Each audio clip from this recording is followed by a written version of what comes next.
शांति। आपका प्रश्न है, वरदान समझना है। व्यक्त में रहते अव्यक्त फरिश्ते रूप का साक्षात्कार कराने वाले सफेद वस्त्रधारी भव। तो प्रश्न है कि कैसे व्यक्त में रहते फरिश्ता स्वरूप का साक्षात्कार कराए। उत्तर है, व्यक्त में रहना अर्थात इस शरीर में रहना। और अभी सभी को पता है कि ये सफेद वस्त्रधारी बहनें क्या कर रही है, क्या कार्य है, सबको पता है। लेकिन बाबा कहते हैं कि अभी हमें इस सूक्ष्म शरीर जो हमारा है वो सफेद प्रैक्टिकल में बनाना है। फरिश्ता बनना अर्थात मन बुद्धि से कोई भी इस सृष्टि की चीज़ों से कोई रिश्ता नहीं, सबके साथ रहना है, सब कुछ यूज करना है, लेकिन हमारे मन बुद्धि से सब कुछ भूलना है, पूरा डिटैच होना है।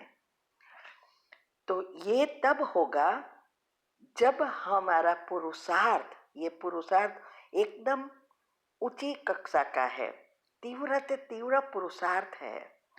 तो जितनी हमारी पहली स्टेज योग की पावरफुल होगी, उतनी हमारा फरिश्ता स्वरूप और बीजरूप स्वरूप नेचुरल होगा। इसके लिए हमने यूट्यूब पर चैनल पर योग की 4 अवस्था क्या है और कैसे उसमें जा सकते हैं, उसकी विधि सहित बताया है। चैनल का नाम है शिव शक्ति मेडिटेशन बीके कुसुम। फिर सब्सक्राइब करेंगे तो प्लेलिस्ट में जाएंगे, आपको सब कुछ ग्रुप वाइज मिलेगा।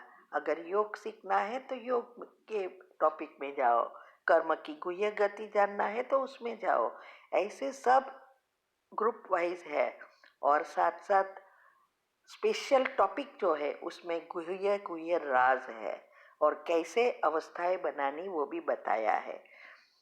और साथ साथ लाइक शेयर और कमेंट भी कीजिए, जिससे आपका दुआ का खाता बढ़ेगा और जल्दी जल्दी आप आगे बढ़ सकेंगे। तो ये जो हमारा पुरुषार्थ ही जो पहले नंबर में आने वाले हैं, वो ये पुरुषार्थ पर पूरा पूरा ध्यान देंगे। इसीलिए जब हमारा जो सबकॉन्शियस माइंड के नियम है, उसमें जो सेकंड बात है नियम AVF सिस्टम, वो जितनी पावरफुल इतना ये हमारा स्वरूप बनता जाएगा। ये ज्ञान जो है वो हमारे जीवन में प्रैक्टिकल हो, ज्ञान स्वरूप बनना है, ब्राह्मण जीवन बनाना है, ब्रह्मचारी जीवन से दिखाई देगा। ब्रह्मचारी का अर्थ यहाँ पवित्रता नहीं है या ब्रह्मचर्य नहीं है, संपूर्ण पवित्रता अर्थात हमारे एक गुण, देवी गुण इमर्ज रहे, हमारे चाल चलन चेहरे वाणी व्यवहार सब में हमारा गुण प्रकट हो। और ये सब तभी होगा जब हमारी पहली योग की अवस्था मनन चिंतन और मंथन ये जितना पावरफुल होगा, उतने आपके सातों चक्रों के लेयर्स पॉजिटिव बनते जाएंगे और तब नेचुरल पॉजिटिव बनेंगे। शुद्ध संकल्पों का स्रोत बढ़ेगा, योग लगाना नहीं पड़ेगा, योग लगा रहेगा, निरंतर योगी नेचुरल बन जाएंगे।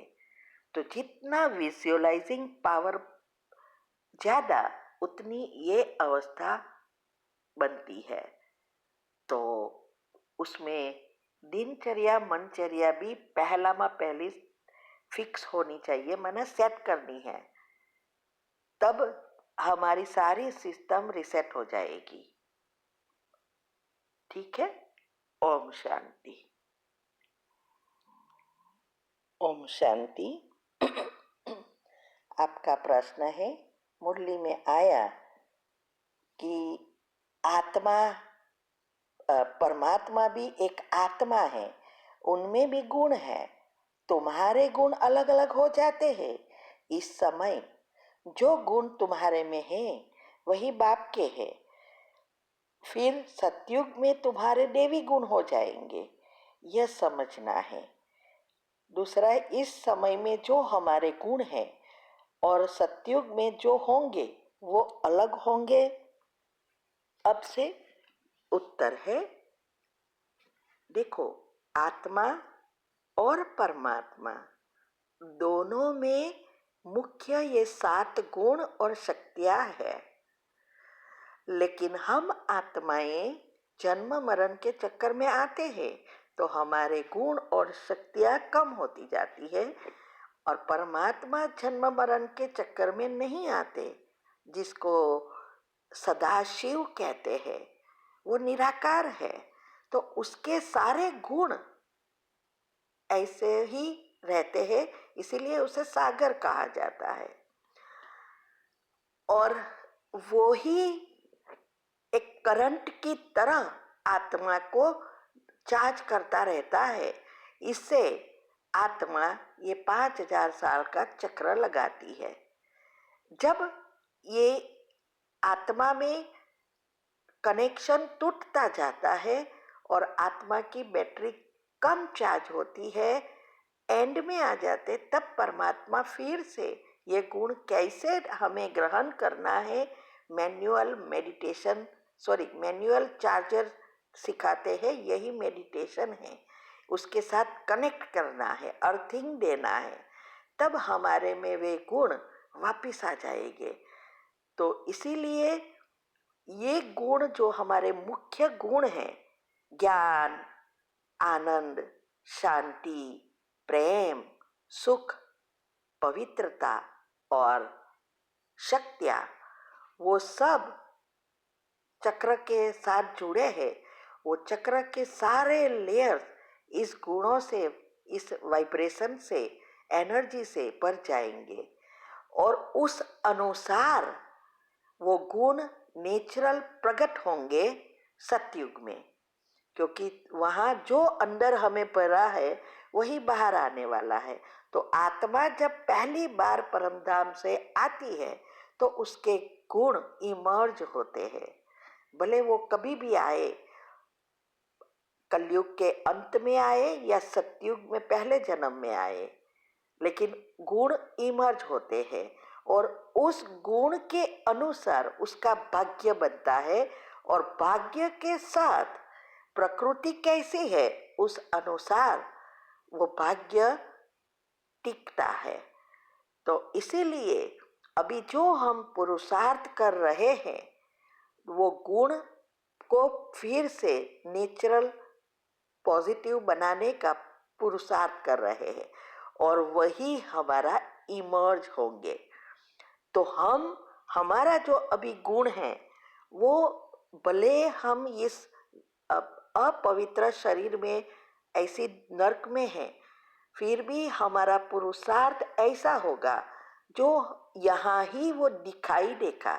ये ज्ञान सब सुनते हैं, मुरली सब सुनते हैं, योग करते हैं, लेकिन प्रैक्टिकल करने में ही नंबरवार हो जाते हैं।